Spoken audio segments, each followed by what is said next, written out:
Boa tarde, gente. A gente está aqui para dar aula de autocura. Mas hoje eu vou fazer figuração, não estou podendo falar. Mas eu dei um jeito na coluna e ela sem voz nenhuma. Isso é porque a gente é fera Isso é em porque autocura. Isso é porque a gente vive se curando. E porque a aula hoje é família. Aí Olha, acontece isso, entendeu? Então hoje eu vou dar aula sentada, tá, gente? Vocês não se importam, não? Ela também, acabando também, tá bem? então, só vou ler o Evangelho. E tá bom. Olha, quero já abrir.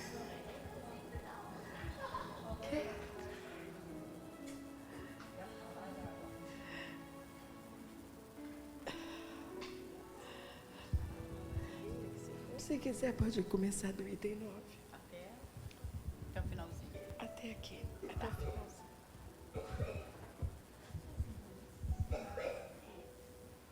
É um preparo isso aqui? A gente chama de preparo, né? Preparo da aula de hoje. É do Evangelho, segundo o Espiritismo. É parábola da figueira que secou. Item 9. A figueira que secou é o símbolo dos que apenas aparentam propensão para o bem, mas que, em realidade, nada de bom produzem. Dos oradores que mais brilho têm do que solidez, cujas palavras trazem superficial verniz, de sorte que agradam aos ouvidos, sem que, entretanto, revelem, quando percrustadas, algo de substancial para os corações. É de perguntar-se que proveito tiraram delas os que a escutaram. Simboliza também todos aqueles que, tendo meios de ser úteis, não o são. Todas as utopias, todos os sistemas ocos, todas as doutrinas carentes de base sólida. O que às mais das vezes falta é a verdadeira fé, a fé produtiva, a fé que abala as fibras do coração, a fé, numa palavra, que transporta montanhas. São árvores cobertas de folhas, porém, baldas de frutos. Por isso é que Jesus as condena à esterilidade. Porquanto dia virá em que se acharão secas até a raiz. Quer dizer que todos os sistemas, todas as doutrinas que nenhum bem para a humanidade houverem produzido, cairão reduzidas a nada, que todos os homens deliberadamente inúteis, por não terem posto em ação os recursos que traziam consigo, serão tratados como a figueira que secou.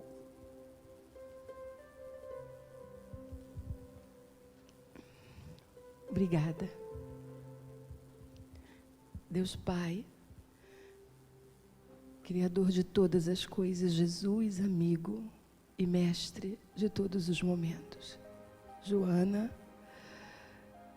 nossa inspiradora em qualquer circunstância das nossas vidas, amigos que nos trazem todas as quintas-feiras a esta casa de amor, de luz e de bênçãos. Nós agradecemos, refletindo as palavras do Evangelho. Eternos pedintes que somos, Senhor, permita que não nos tornemos essa figueira seca, mas que possamos trazer à nossa alma, à nossa consciência, as reais verdades ensinadas pelo Senhor. Que possamos, neste encontro, aprender um pouco mais, conhecer um pouco mais sobre as nossas necessidades, sobre tudo aquilo que precisamos rever em nossos caminhos, em nossa jornada. Abençoa, Senhor, os nossos propósitos. Abençoa os nossos esforços de melhorar quem somos para melhorar tudo aquilo que estiver junto de nós. Graças a Deus.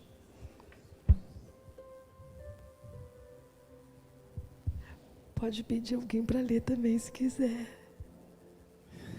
Né?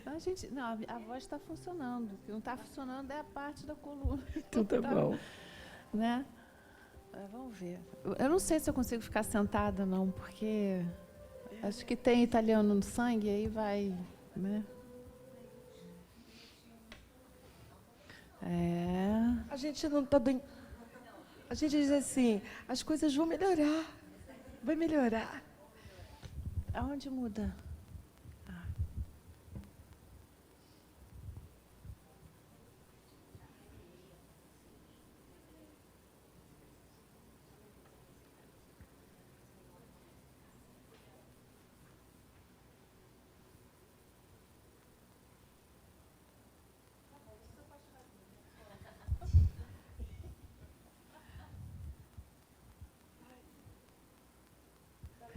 Não, ainda não. Não, ele está bem, está bem. Foi. Calma aí, Jane. Então, a gente passou para o bloco 6, o amor como solução. E a gente vai tratar hoje do tema família. Porque ninguém aqui tem problema com isso. Ninguém. Né? E vamos ver se a aula de hoje faz a gente não ficar seca, né? Como disse Jane, para a gente dar frutos frondosos, harmoniosos, doces, frutos, né? Então vamos lá. Família. Animal social, naturalmente monogâmico. O homem, na sua generalidade, somente se realiza quando comparte necessidades e aspirações na conjuntura elevada do lar. É interessante porque a Joana fala, quando ela está falando isso, ela traz a questão da poligamia, que já aconteceu, né? E que não deu certo por causa das mulheres. Porque em determinado momento elas se sentiram abusadas, sabe? Desmerecidas. E aí não frutificou a história da poligamia, né? E tudo foi caminhando para que o homem, né, se tornasse monogâmico. E a gente percebe que em quase todas as sociedades hoje é assim que funciona. E isso tem um porquê, né?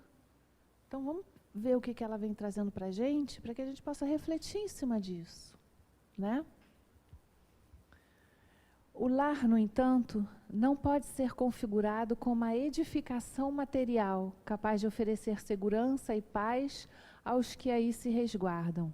A casa são a argamassa, os tijolos, a cobertura, os alicerces e os móveis, enquanto o lar são a renúncia e a dedicação, o silêncio e o zelo que se permitem àqueles que se vinculam pela eleição afetiva ou através do impositivo consanguíneo decorrente da união.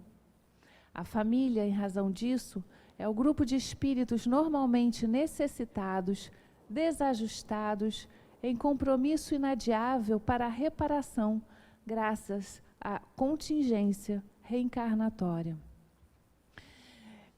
Bom, a gente sabe dos laços que nos unem, né? Reencarnação, pós-reencarnação e outra, e a gente vai se reunindo.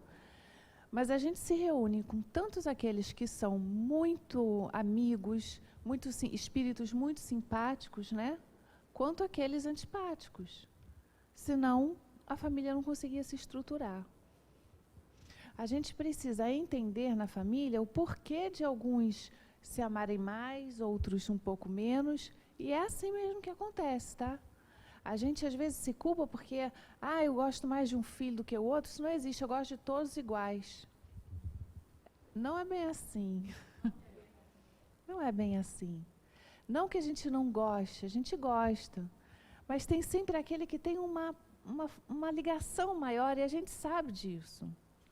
Uma compreensão entre eles maior do que outros, que às vezes entra a rebeldia, né? Só que na história a gente sempre fica se colocando no papel de vítima. E a gente sempre tem uma ideia, como espíritas, de que a gente é que foi a vítima algum dia. Algoz e vítima não existem. Existem nas formas de se fazer, mas se a gente for ver, a vítima nunca foi vítima, né? E às vezes quem a gente acha que é o algoz foi a vítima, que também nunca foi. Deu para entender? Não?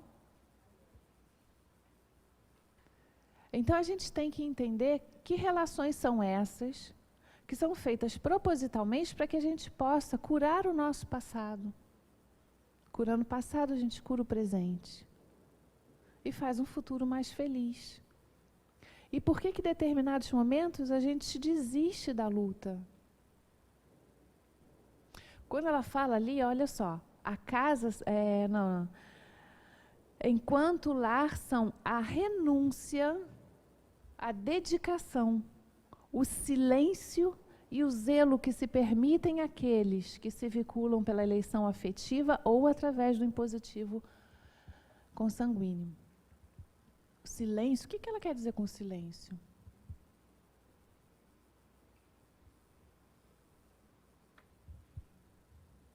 O silêncio não significa meditação?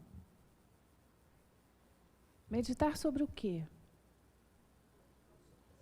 Sobre as situações. Não entrar num ambiente que você sabe que às vezes está desajustado, está desarmonizado, e você está ali dentro sem refletir sobre aquilo.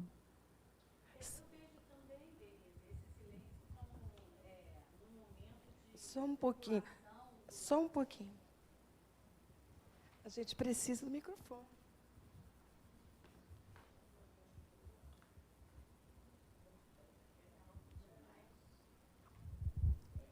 Eu entendo ali também como o silêncio, assim, às vezes num momento ruim, de uma turbulência, de um problema, a gente não levar adiante isso, e aí se silenciar para que no momento oportuno se coloque à tona novamente o que estava se tratando.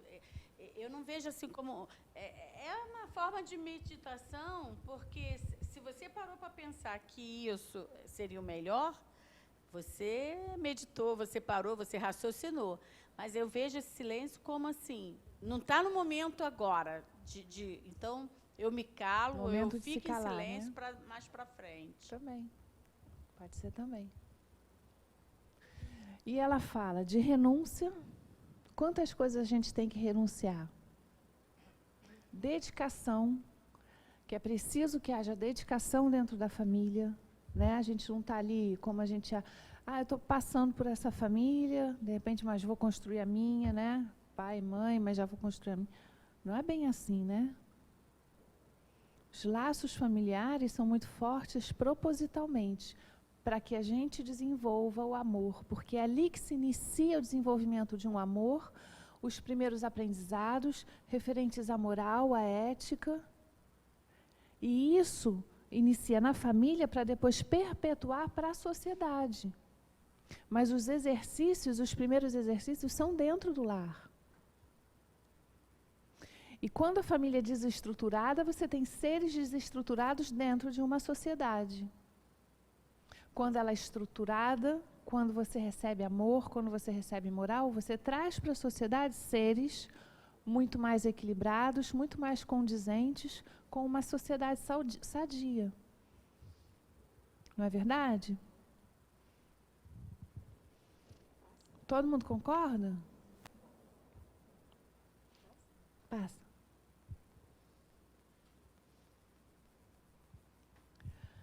Modernamente, ante a precipitação dos conceitos que generalizam na vulgaridade os valores éticos, tem-se a impressão de que paira rude ameaça sobre a estabilidade da família. Mais do que nunca, porém, o conjunto doméstico se deve impor para a sobrevivência a benefício da soberania da própria humanidade. A família é mais do que o resultante genético. São os ideais, os sonhos, os anelos, as lutas árduas e tarefas, os sofrimentos e as aspirações, as tradições morais elevadas que se cimentam nos liames da concessão divina, no mesmo grupo doméstico onde medram as nobres expressões de elevação espiritual na Terra. Pois é, existe uma corrente aí que diz que a família é a pior doença da sociedade, né? O que vocês acham que é isso? A pior doença? Existe uma corrente de pessoas que pensam sobre isso. Provavelmente pessoas que têm problemas dentro da família, e vamos lembrar de onde vem os maiores complexos? Quais são os maiores complexos que todo mundo apresenta? A gente já falou sobre isso. Complexo paterno e materno, né? É onde ficam os nós, onde ficam as situações, porque a gente recebe deles nos primeiros anos de vida tudo que vem deles. Somos seres já evoluídos? A gente pode só então receber uma educação perfeita? Não. Então, a gente recebe todo tipo de situação. Porque não tem nenhum pai perfeito e mãe perfeita aqui na Terra, nesse momento. Estamos todos em aprendizados. A gente erra e acerta, conserta, às vezes não conserta, às vezes piora. Mas é assim que funciona, não é? Então, se a gente recebe essa influência tão forte em nós, olha a trabalheira que a gente tem durante toda uma vida para ir desatando esses nós, desfazendo essas situações complicadas, de entender, de compreender, para que a gente possa voltar a esta origem que nos deu a vida e entender ela de forma diferente. Vocês já viram, vai ter o seminário da Luzia Matias, né? Vocês já viram que ela tem o jargão que ela sempre faz, que ela fica assim, porque a gente já está com 60 anos e a gente ainda está, porque mamãe, culpa da mamãe, né? E é engraçado, porque a mãe não tem tanto problema com o filho, aliás, não tem o complexo, né? Mas os filhos têm. Às vezes mais com um, menos com o outro, mas nós apresentamos eles. Então, existe, por causa desses problemas, algumas pessoas que não admitem família. Então, elas têm um processo de fuga psicológica e começam a trabalhar a não família. Trabalham a poligamia, que já é provada que não deu certo. Trabalham outros tipos de relações e não acham que a família é uma coisa boa, muito pelo contrário, eu acho que é um atraso. E olha o que ela está falando, Joana. Maior invenção. Então, olha só, ela coloca ali, olha, mais do que nunca, porém, o conjunto doméstico se deve impor para a sobrevivência a benefício da soberania da própria humanidade. Olha a responsabilidade da família. Não é pouca coisa não, gente. E por que tantos adolescentes hoje querem, fugir da família? Por que tantos casamentos são feitos para que a pessoa possa sair da família? E casamentos que muitas vezes a pessoa se casa sem gostar tanto, mas é melhor aquilo do que ficar na família. A gente precisa refletir isso, né? O que acontece dentro da nossa casa? O que o outro sente? Será que só eu que sinto? Será que só eu que me sinto injustiçada? A vítima? Será que o outro também não sente assim? Porque ele entende o mundo de forma diferente e não é aceito. Por quê? Porque todos nós queremos impor as nossas crenças e valores. E dentro da família, a gente não aceita que tem alguém que pense diferente. Porque é da família. Já diz a música, a ovelha negra da família. Porque sempre tem uma ovelha negra na família. Será que é a negra? Será que o fora da casinha é o anormal? Ou será que ele é o normal porque ele tem a coragem de dizer não e se aceitar como é? Precisamos refletir sobre isso, né? Que às vezes é mesmo a pessoa que está desajustada. Não resisto, deixa eu só fazer Que bom. um comentário. Muitas vezes tem uma criança ou um filho, um ser dentro da família, que começa a ter um comportamento, uma atitude que parece destoante.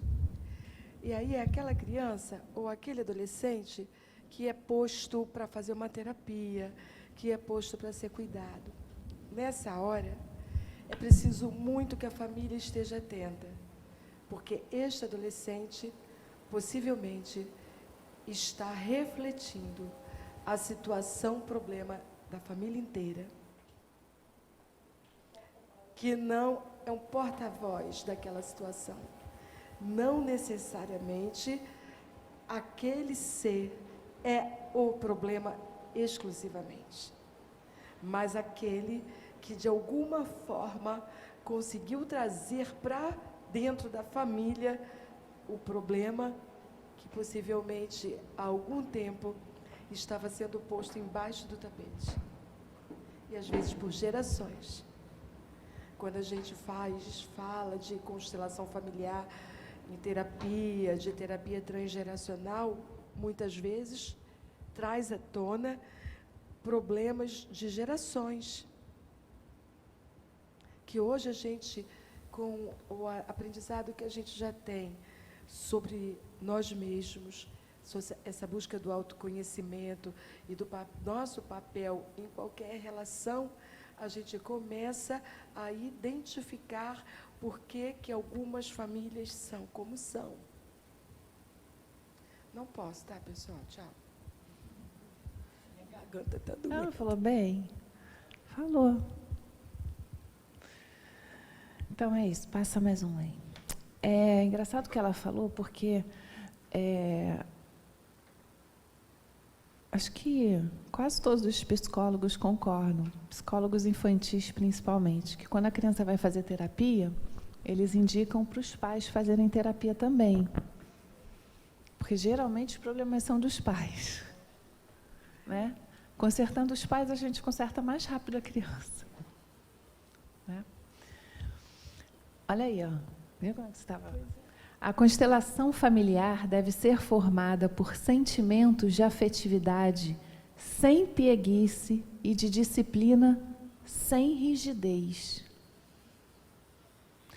Nós, os mais velhos, como a gente enfrentou rigidez, não é verdade? É verdade ou não é verdade? Como é que era a frase? É de pequenino que se torce o pepino? Apanhava de vara, de chinelo, de cinto, né? Hoje é preso, alguns. Não é verdade? E não tinha o maior problema, né? Por quê? A forma de educar era bem diferente, né?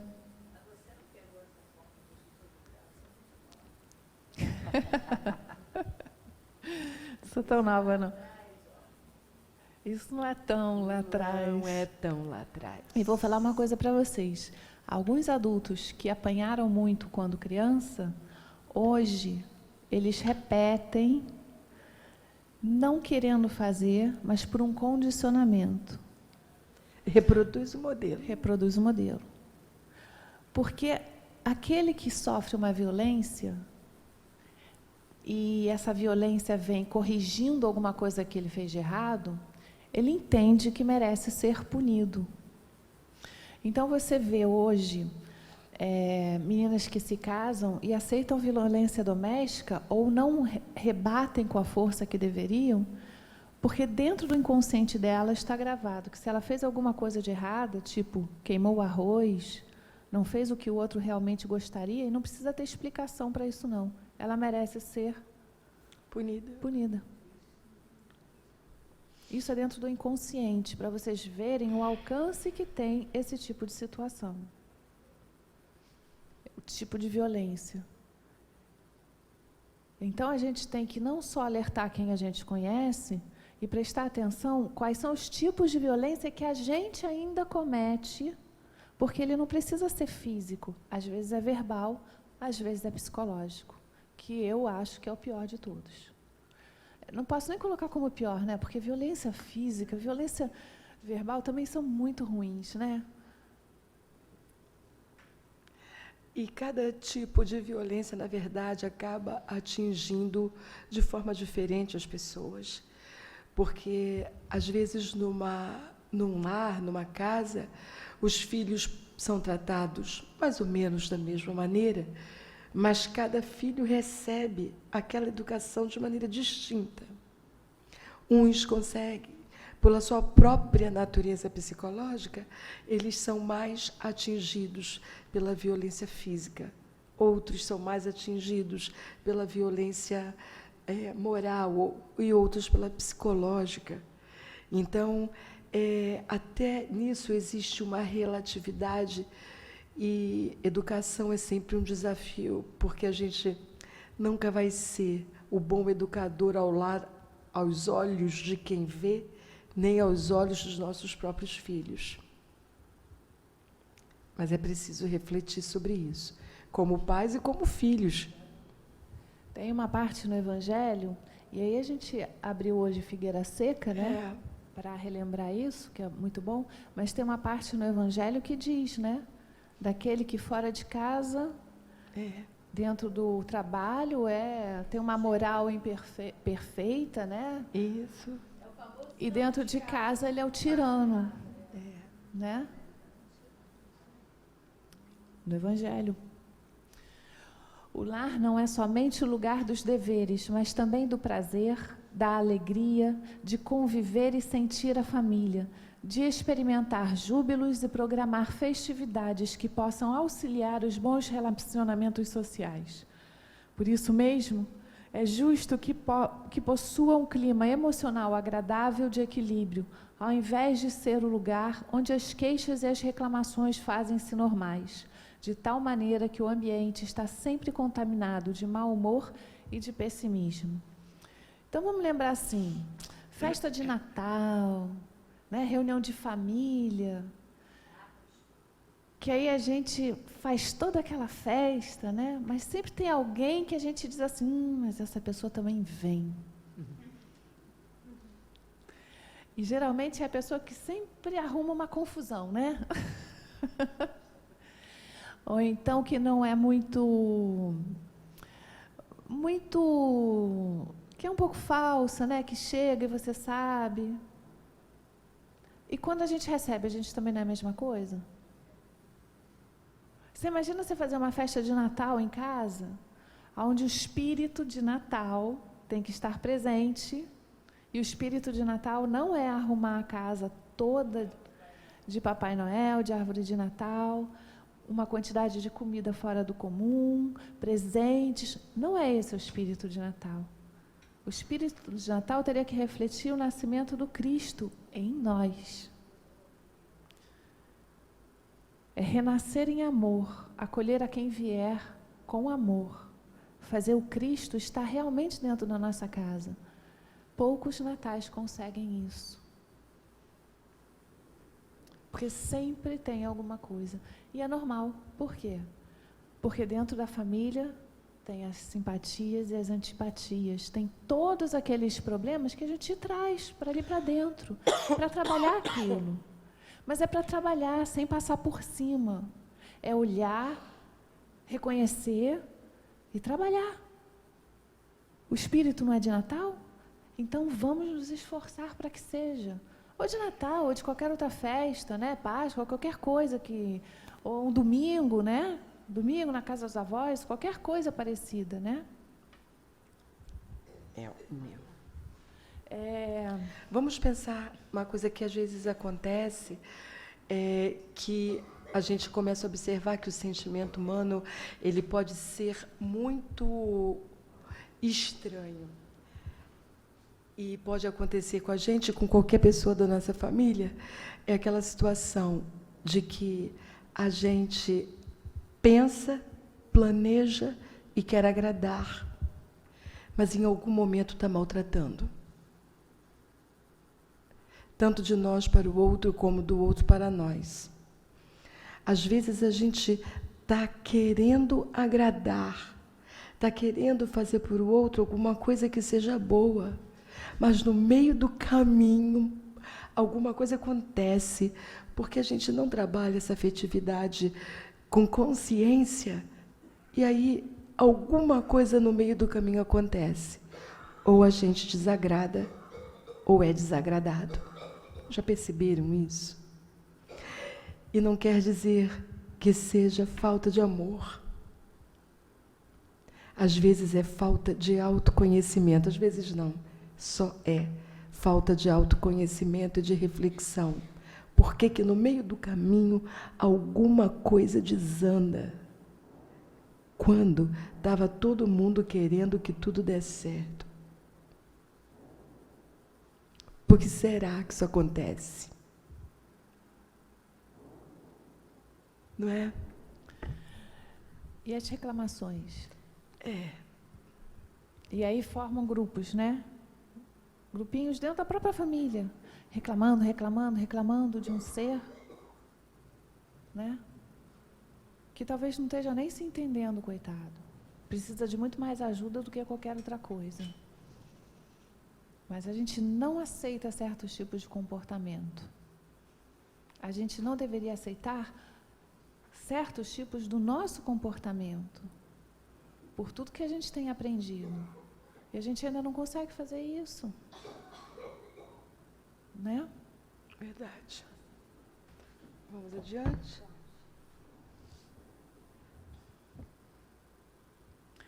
Mesmo havendo dificuldades e problemas, como é perfeitamente natural, esses devem ser examinados com naturalidade, sem os extremos da revolta ou os escamoteamentos para disfarçá-los, dando-se uma falsa ideia de que tudo está bem. Quando não ocorrem os hábitos de confiança e de lealdade na convivência doméstica, a família começa a desestruturar-se, avançando para o desmoronamento. É imprescindível, portanto, que antes de tal acontecimento, todos os seus membros estejam informados das ocorrências que têm lugar no ninho familiar, de forma que os mesmos, em conjunto, contribuam conforme passam para solucionar as dificuldades e ampliar os bons resultados do trabalho desenvolvido. A camaradagem, portanto, no lar, é essencial a uma convivência feliz. Bom, então a gente vê que tem duas formas que a gente mais trata os problemas, né? Ou a gente dá um piti com os problemas, né? Não sabe o que fazer, e aí todo mundo briga, e isso e aquilo. Ou a gente finge que está tudo bem, né? Para não trazer problema, né? A gente quer fingir para a gente mesmo, deixa passar, ou quer fingir para o outro, para que o outro não crie mais problema ainda, né? A gente passa a mão na cabeça e aquilo aumenta mais ainda. Aumenta tanto de um jeito, porque a briga também desestrutura, quanto do outro, que a gente vai escondendo e vai deixando para lá. E aí a gente esquece do que todo mundo fala, tanto nos livros, quanto os psicólogos, quanto qualquer outro ser que estude um pouco disso. Onde é que está o diálogo? Onde é que está a conversa? Onde é que está a verdade dentro do lar? E não adianta a gente tentar colocar as coisas todas, e as mulheres fazem muito disso, tá? Elas tentam ajeitar tudo para que tudo esteja direitinho, para que não dê problema, para que um não briga com o outro. Mãe, então, mais velha, quer que os filhos não briguem, ela faz de tudo, coitada. Aí não aguenta, né, a situação, porque ela não pode fazer isso, não consegue, né, porque o outro é o outro, a gente não modifica, não finge que modifica. E as coisas têm que ser colocadas. Aquilo que está errado tem que ser trazido, discutido, com serenidade, visando a paz, a união da família, trazendo para dentro da família o autodescobrimento. nós ainda não aprendemos, é difícil para a gente trabalhar uma situação de conflito. Se nós somos seres diferentes, nós vamos divergir. E divergência traz conflitos. Mas a gente entendeu ou aprendeu, ao longo da nossa educação familiar, cultural e até da sociedade, que o conflito é uma coisa ruim. O conflito, ele é neutro. O que a gente faz desse conflito é que vai fazer a diferença. O fato é, existe um conflito e ele precisa ser tratado. Porque quando a gente não trata, a gente vai botar embaixo do tapete e ele vai crescer. Então, às vezes, um conflito, alguma coisa que era pequena num primeiro momento, ela vai só o pequeno sobre o pequeno, pequeno sobre o pequeno, ele se avoluma. E a gente não aprendeu a tratar com esse discernimento esses conflitos que são provocados pelas nossas diferenças. Porque quando todo mundo pensa igual a gente, é ótimo. A gente adora, sai tudo conforme a minha cartilha. Agora, quando não sai conforme a minha cartilha, aí a coisa pega, e aí eu não consigo trabalhar dessa maneira a diferença existente entre eu e o outro. Não é? A gente fala sempre para os pais da evangelização, né? Dê tarefas para as crianças. Faça com que elas participem de um conjunto que existe na casa. Porque aqui na Barra todo mundo tem empregado, né? Todo mundo tem tudo fazendo babá. Nem todo mundo, mas a maioria tem. E aí o que acontece? A criança se acomoda. Todos têm que fazer por mim. E ela cresce com esse pensamento. Às vezes você vê pais passando necessidade e os filhos que não têm tanta necessidade ainda sugando aqueles pais nas suas necessidades. Porque está no inconsciente. São eles que têm que me trazer aquilo que eu preciso. E a camaradagem que deve existir dentro do lar, a cooperatividade, isso tem que ser ensinado sim desde pequeno.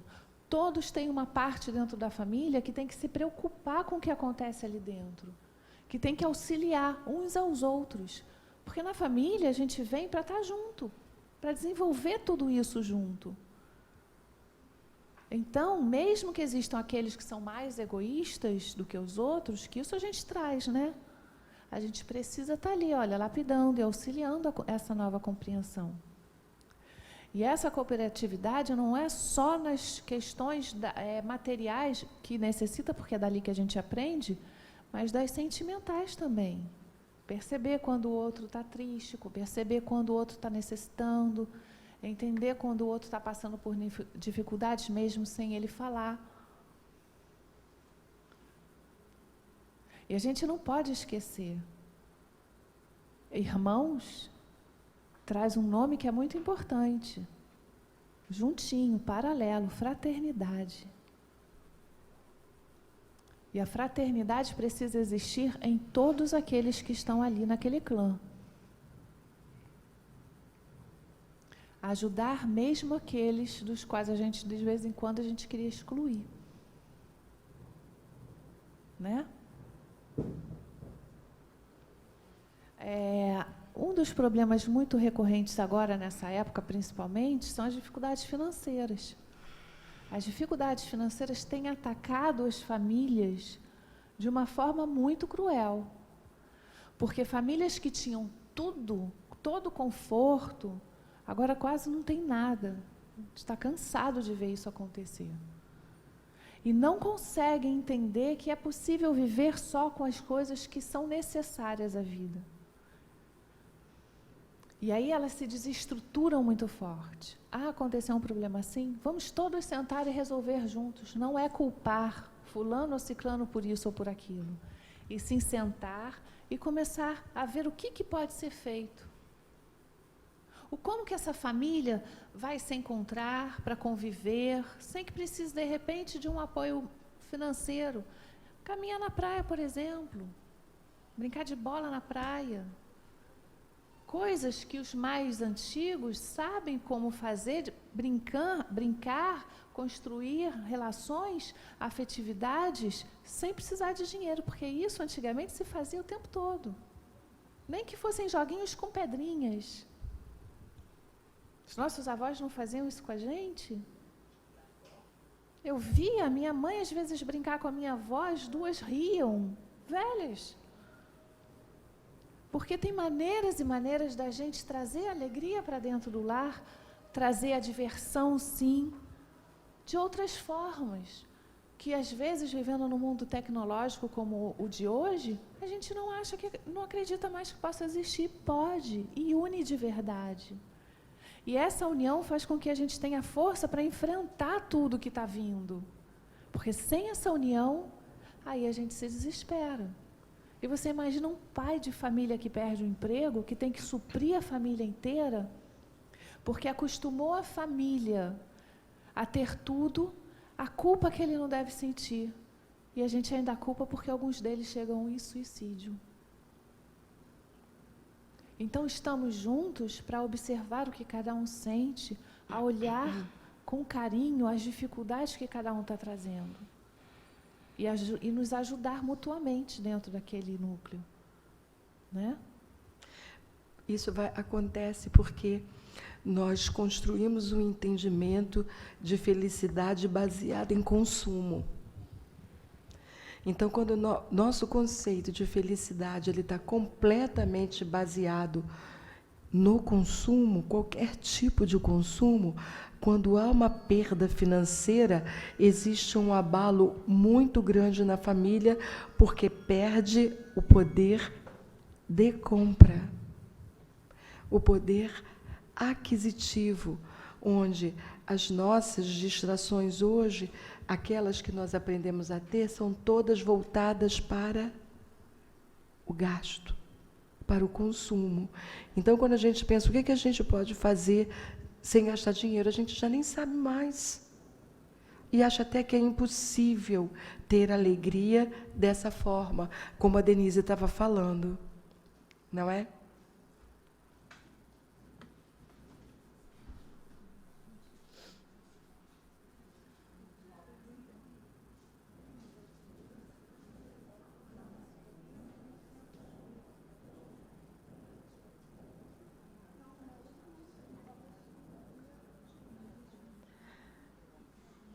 Vamos lá, continuando então. O lar é carente dos valores da alegria, do bem-estar, do respeito recíproco. Busca-se fora, em ambientes pouco saudáveis, os estímulos necessários à própria existência. Não sabendo discernir ainda, os educandos permeiam-se das ocorrências e costumes locais, aprendendo a conviver com eles, adaptando-se e passando a preferi-los. O que não encontra em casa e vislumbra fora, atrai-o, passando a constituir-lhe motivação e despertamento de interesse.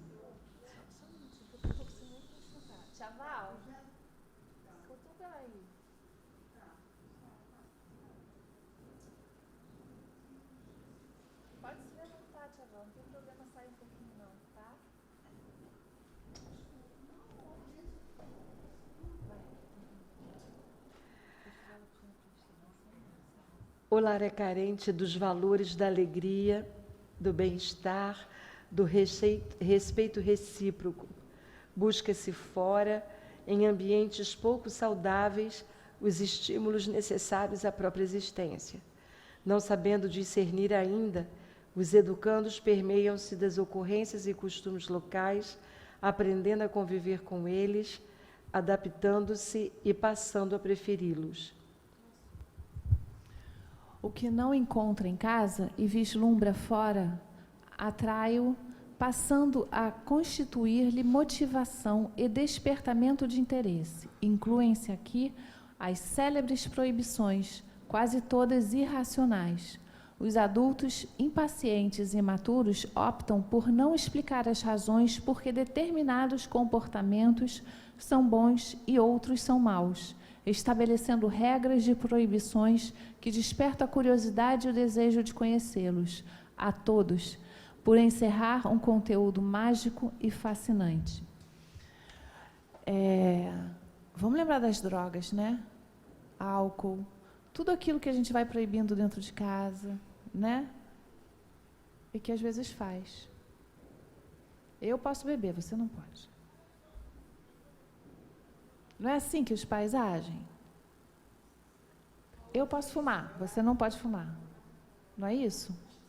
Fora tantas outras questões, né? Mas mesmo quando ele não faz, a proibição vai acender uma luzinha dizendo: o que será que tem atrás disso? E quando ele vê os amigos fazendo, e nos momentos exatamente que é o momento em que o adolescente está se desvinculando da família, que é uma fase natural da adolescência, que ele vai em busca de si mesmo, depois de estar meio misturado, ele precisa ir em busca daquilo que ele é ali que mora o perigo maior. Porque ele vai querer ver o que tem fora de casa. Esse fora de casa, que é interessantíssimo, né? Vai apresentar de tudo. E se a gente não sentar e conversar abertamente, a gente não está falando o que acontece, simplesmente colocando uma pulguinha atrás da orelha, para que eles vão se descobrir sozinhos. E sabe por que se proíbe, sem querer nem falar nisso? Pelo medo. É o medo e o receio de que aquela pessoa possa gostar do que ele está falando ou não entender. Então, a proibição, ela é rígida. Ela não é raciocinada. Olha nós aqui, a gente não está buscando uma fé raciocinada porque a gente não entende que a cega nos faz efeito. A gente não está buscando uma compreensão de tudo aquilo que está à volta de nós. Por que a gente não faz isso com os nossos filhos? De sentar e discutir. De toda vez que ele chegar naquela fase, mas por quê? Por quê? O que é? O que é? Como é? Como é? A gente não querer ouvir porque está enchendo a paciência. Ali a gente vai ter que sentar, ter paciência e responder a cada uma daquelas perguntas. São as perguntas que estão dentro dele. A gente vai deixar que o mundo responda para ele? São crianças. É natural. Eles vêm para aprender. E o mundo tem que ser apresentado para eles sem máscaras, sem falsas ideias, sem romantismo. Ser apresentado da forma que é. E sem drama. Porque a criança, ela percebe que tem alguma coisa ali que não é bem assim. Ela conhece os pais melhores do que os pais se conhecem. Ela lê o rosto. Ela faz isso desde que ela nasceu. Faz isso desde que nasceu. A gente se lembra daqueles pais autoritários, né? Que bastava um olhar que a gente já sabia o que tinha que fazer. Né? O meu não era muito assim, não. Eu também não. O meu também não. Mas tem, não tem? Dá para enganar a criança? A gente que acha que engana. Elas sabem direitinho, né? O diálogo franco e aberto em torno de todas as questões é sempre o solucionador de enigmas e o amigo do bom entendimento. E esse bom entendimento é com todos, não é nem só dentro da família. Isso é o que mais falta.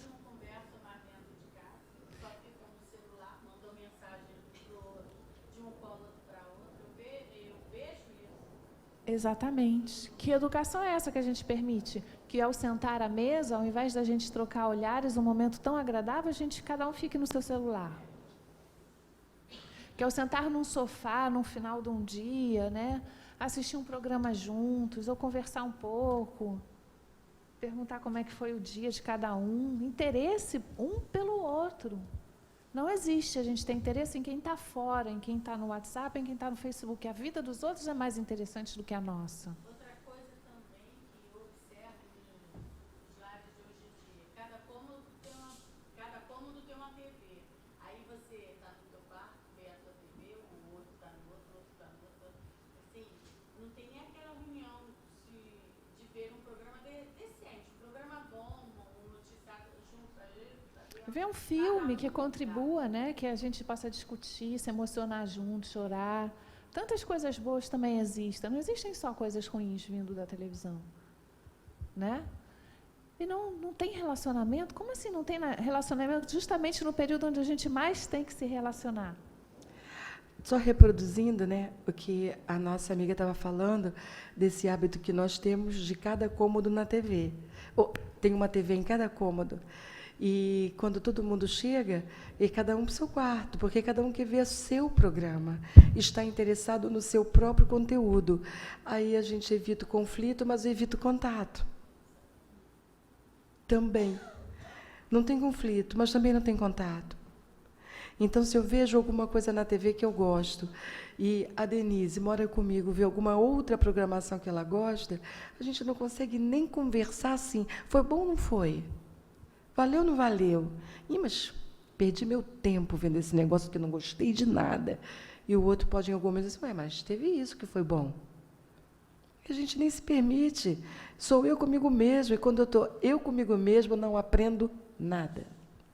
E esses diálogos são muito bons, porque a gente aprende a se dominar. Porque muitos de nós têm o controle ainda muito forte no ego. Então, ao invés da gente discutir porque não concorda com o outro, a gente treina a compreensão. Ah, você pensa diferente de mim? Você vê dessa forma? Que legal, eu vejo dessa. Olha o treino para quando chegar lá fora, a gente não entrar em discussões dentro de um trabalho, dentro de alguma outra circunstância, desnecessariamente, porque a gente não aprendeu que o outro tem uma opinião diferente e isso precisa ser respeitado. E é entendido que isso não vai fazer com que a gente tenha que mudar porque o outro é diferente, ou que isso possa agredir a gente de alguma forma. É simplesmente pensar diferente. E cada um tem direito à sua opinião própria. Olha que exercício fantástico. Diálogos que precisam ser feitos para que isso seja compreendido. E é exercício puro. Porque às vezes dá vontade, você ainda faz assim, como assim você vai votar em fulano? Como assim? Você pensa dessa forma? Né? É tão fácil votar hoje em dia, gente. Facílimo, tá moleza, né? Quando algum membro não consegue ajustar-se ao programa geral, o que sempre ocorre, ao invés de ser expulso do grupo, convém considerá-lo na condição de alguém necessitado de compreensão, ao invés de portador de impedimentos, evitando-se a antipatia ou a animosidade, sejam ocultas ou declaradas. Sendo a família constituída por espíritos de diversas procedências, alguns dos quais cobradores de débitos anteriores, é compreensível que se manifestem com azedume, constante insatisfação, agressividade ou reagentes aos planos de entendimento coletivo. Será sempre este membro o criador de problemas, o reclamador, o calceta, o rebelde. Fragilizado espiritualmente, corre o perigo de tombar na fuga pelas drogas, pelo álcool e, na sua insegurança, iniciar-se no furto como recurso psicológico para chamar a atenção. Aquilo que a gente diz para a criança, ela vai acreditar, no sentido de: você não estuda, você é burro, você não é inteligente, você é preguiçoso, você é levado demais, você é da pá virada. Você está fazendo uma afirmação para aquele ser. E aquele ser está absorvendo aquilo em cada uma das palavras que são colocadas. Em cada uma das palavras. E não só através das palavras que vêm para o inconsciente, porque às vezes ele não consegue nem lidar com aquilo que ele ouve. Mas através da física quântica você faz com que aquilo realmente aconteça. Porque o pensamento tem um poder inimaginável. E aquilo que você acredita e que tem fé, acontece. Nesse caso, você está trabalhando essa crença de uma forma muito negativa. Então, isso que a gente fala para eles é aquilo que eles vão receber de informação. Aí você tem aquele bando de adolescentes que você tem que tratar a autoestima, porque tem uma super baixo autoestima. Não conseguem se ver dignos de nada. Com quem eles vão andar? Com os piores da turma. Ele é ruim, como é que ele vai andar com os bons?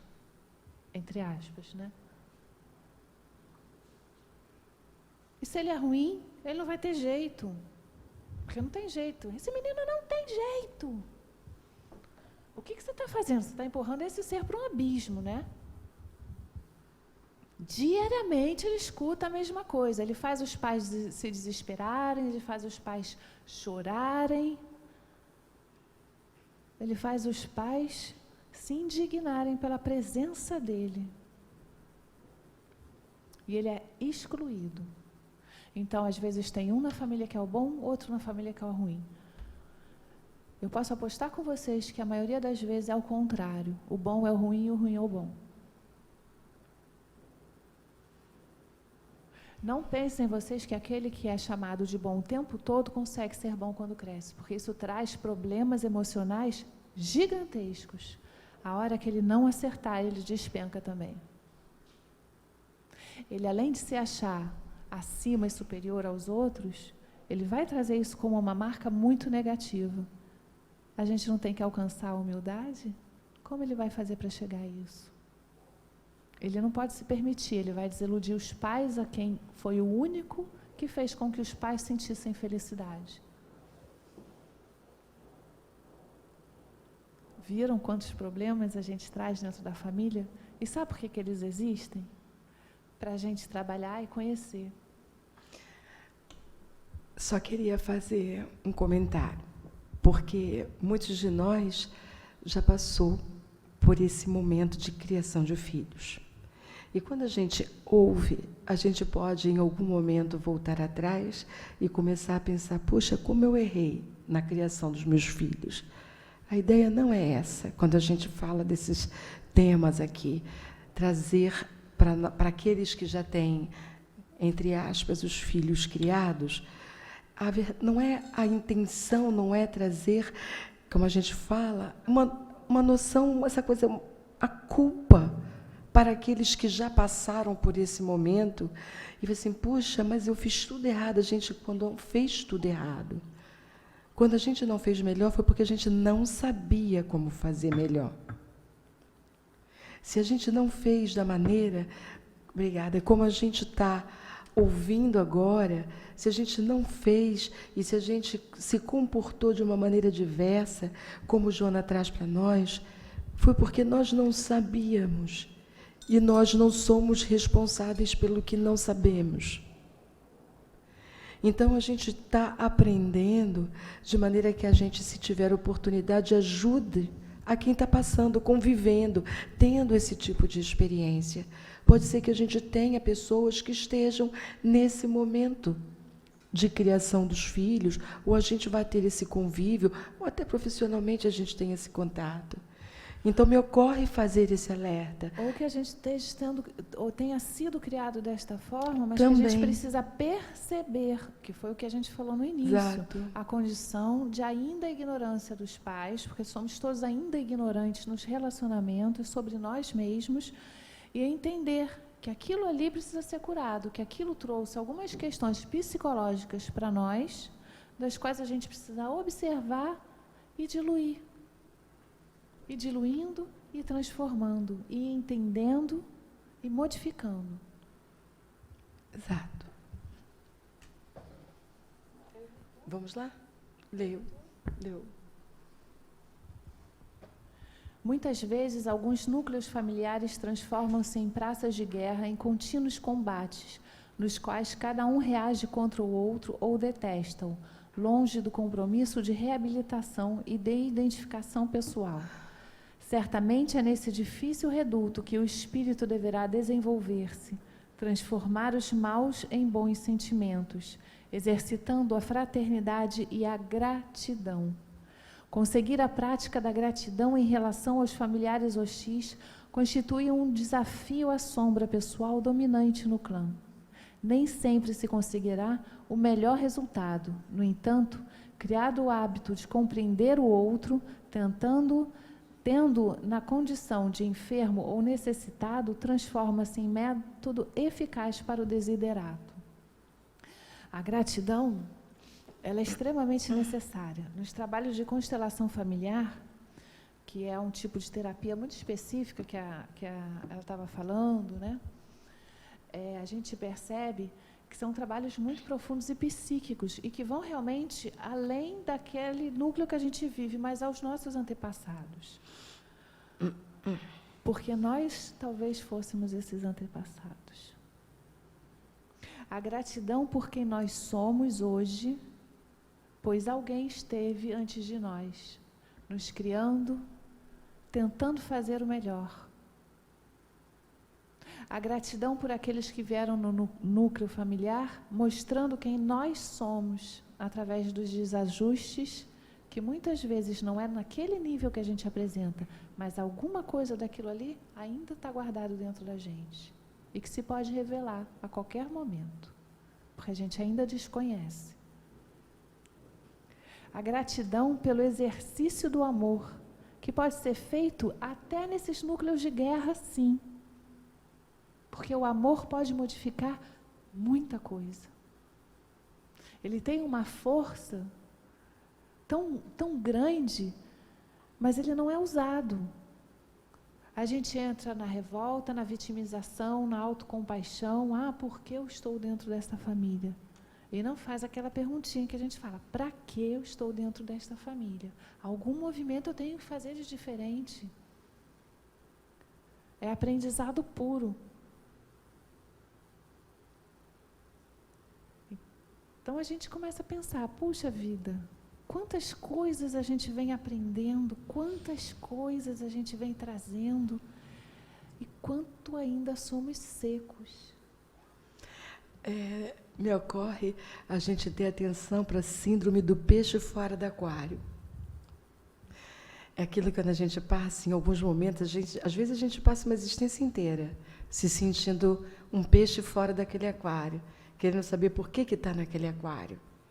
O meu aquário não é esse, eu sou de outro mar. Então, a gente fica atento quando a gente começar a pensar em ter essa síndrome do peixe fora do aquário. Nada é gratuito.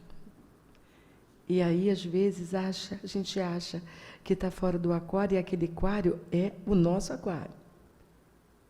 É um aquário que está ali para mostrar exatamente o que a gente precisa aprender. E por isso pode ser tão doído, tão desafiador. Vocês estão entendendo agora por que esse tema faz parte do grupo do amor como solução? A gente não vê solução fora disso. É o nosso único caminho. Né? Vamos em frente? Acho que é o último. Acho que sim.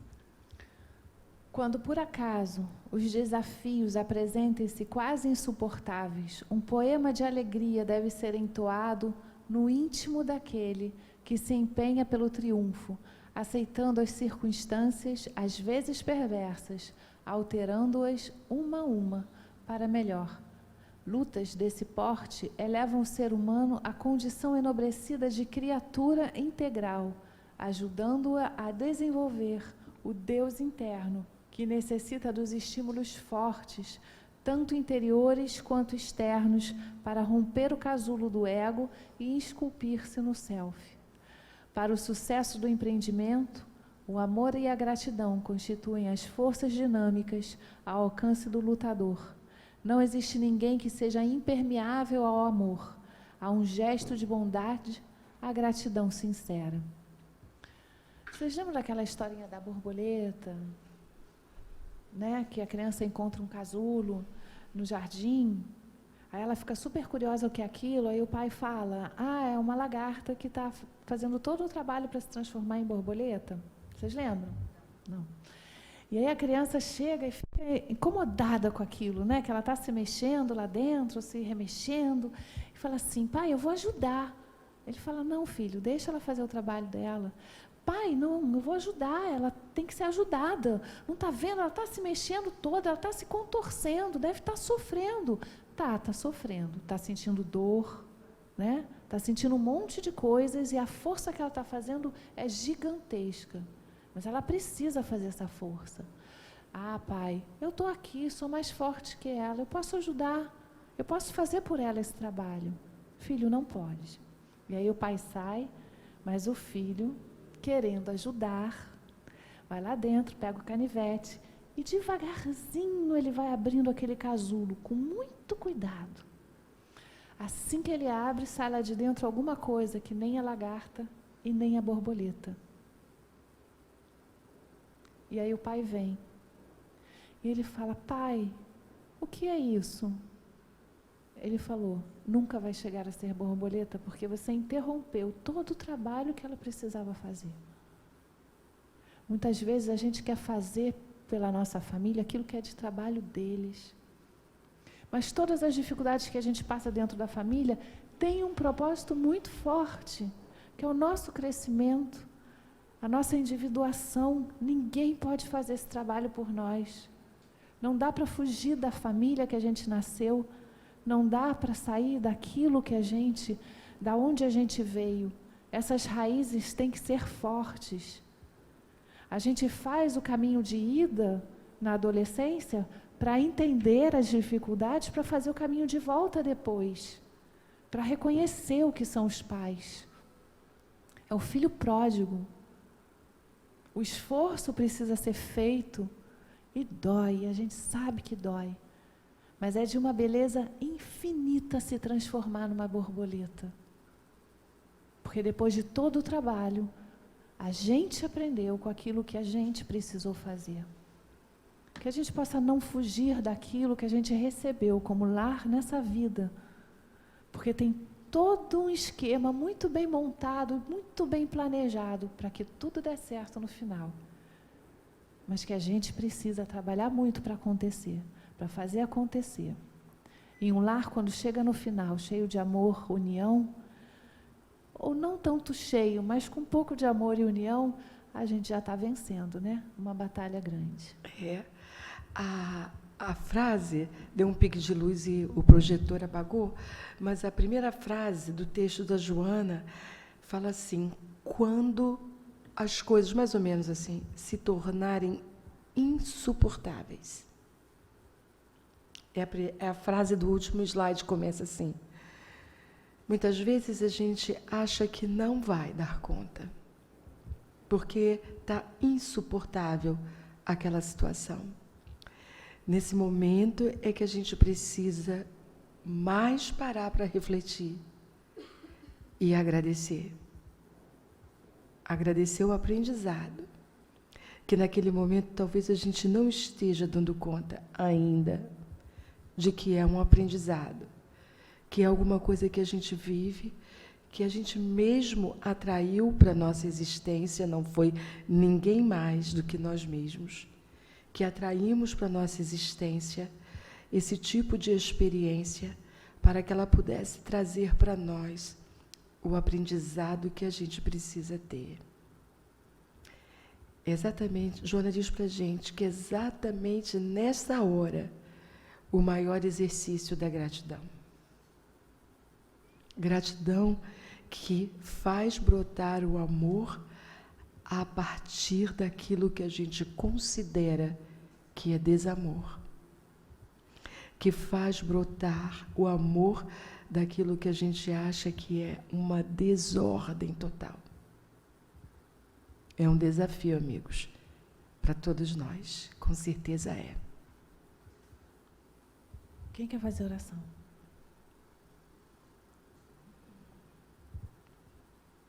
Ninguém? Passo.